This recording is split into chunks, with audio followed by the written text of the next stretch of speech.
नमस्कार, अपना बिहार में आपका बहुत बहुत स्वागत। आपके साथ मैं हूं संतोष गंगवार। बुलेटिन की शुरुआत करेंगे पटना से आ रही बड़ी खबर के साथ, जहां भवन निर्माण विभाग के निदेशक गजाधर मंडल के ठिकानों पर रेड खत्म हो गई।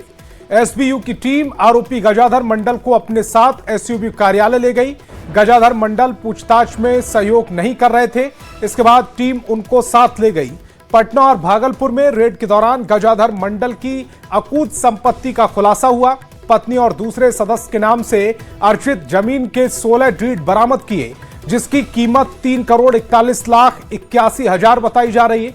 वहीं टीम ने पत्नी के नाम से 30,80,000 की एफडी शेयर के साथ 8 लाख का सोना चांदी के जेवरात और 1,88,500 कैश भी बरामद किया है।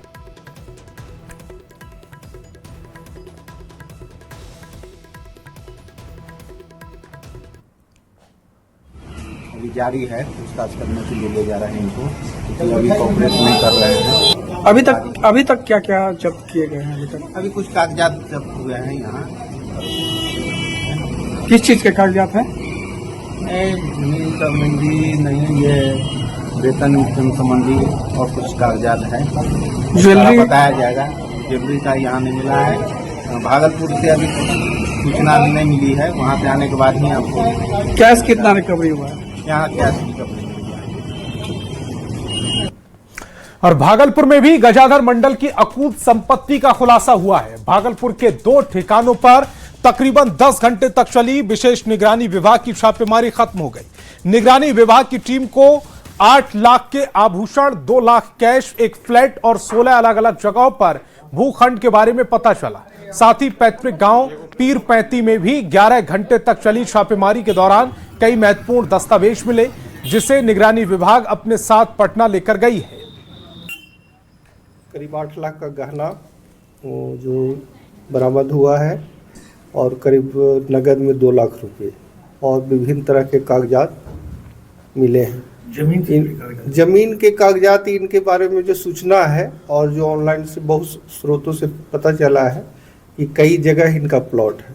15-16 जगह पता चला है, जिसमें एक सिर्फ यहाँ फ्लैट का कागजात मिला है, बाकी कोई कागजात जमीन का नहीं मिला है।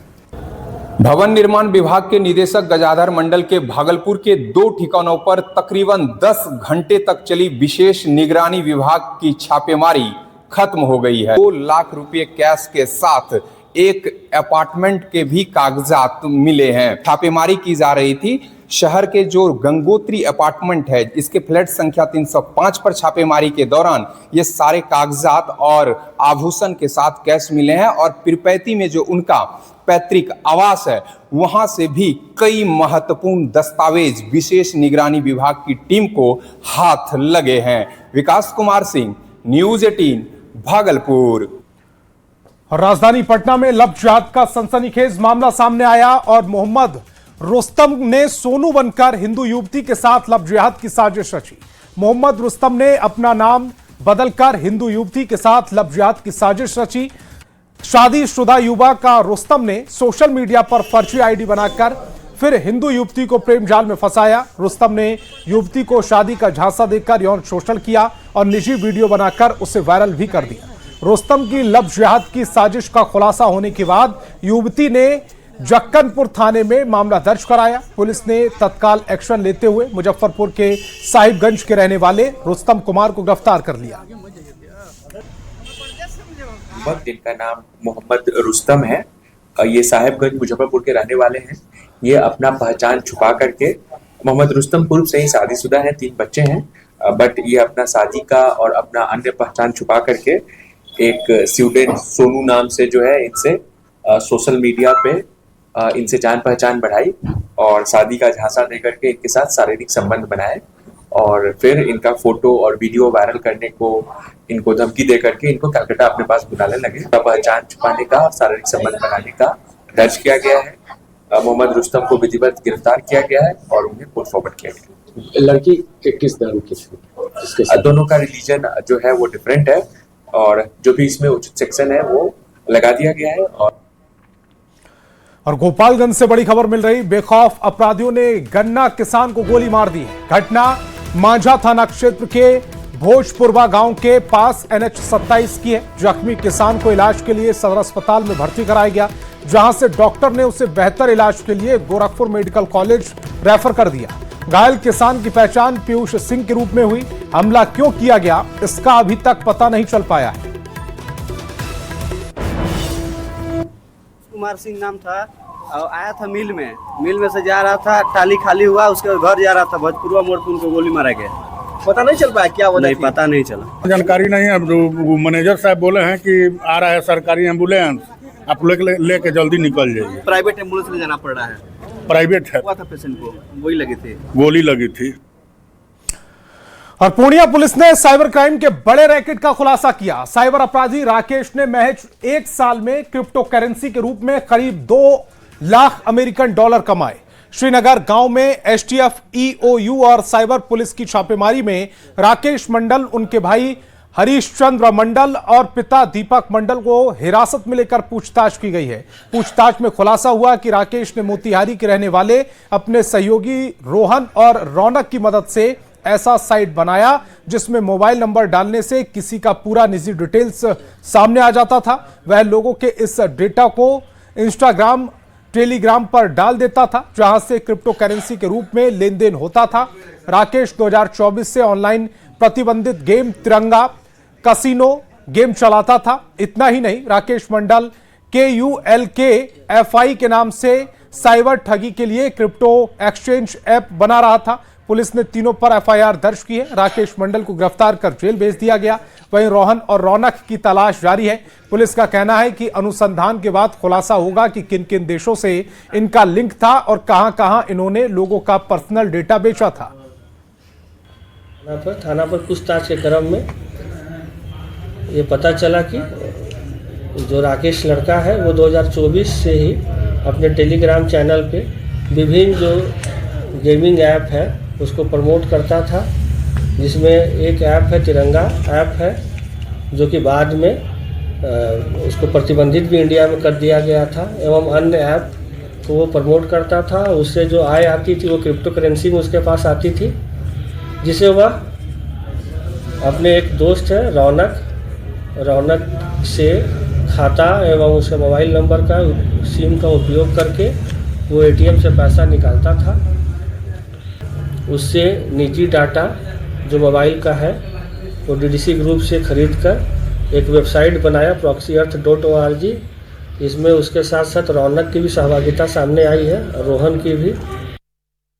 और पटना से बड़ी खबर मिल रही, ऑनलाइन ठगी गिरोह का पर्दाफाश हुआ। अंतर्राज्यीय गिरोह का यह पर्दाफाश किया गया।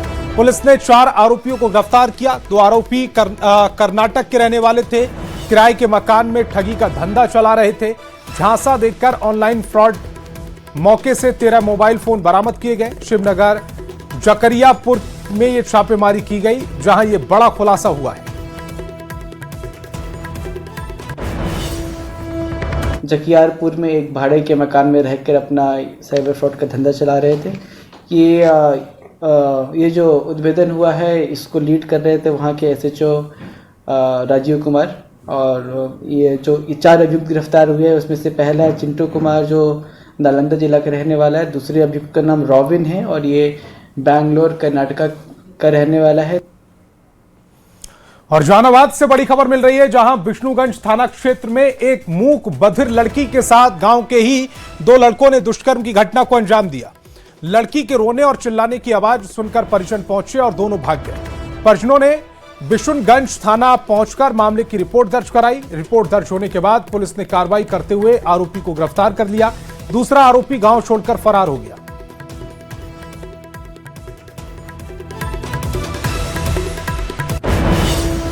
और पटना सिटी से बड़ी खबर मिल रही है, पुलिस ने 4 अपराधियों को दबोचा है। अपराध की ये साजिश रच रहे थे। 2 देसी कट्टा, 6 कारतूस भी बरामद किए गए। पटना सिटी पुलिस को यह बड़ी कामयाबी हाथ लगी। 4 अपराधी दबोचे गए हैं अपराध की योजना बनाते हुए, जिनके पास से 2 देसी कट्टा, 6 कारतूस भी बरामद किए गए। तस्वीर फिलहाल आपकी टेलीविजन स्क्रीन पर है।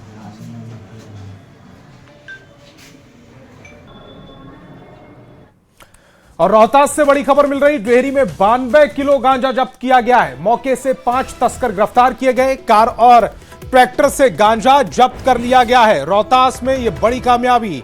डेयरी से 92 किलो गांजा जब्त किया गया है। मौके से 5 तस्कर गिरफ्तार किए गए। कार और ट्रैक्टर से गांजा जब्त कर लिया गया। बड़ी खबर इस समय आपकी टेलीविजन स्क्रीन पर।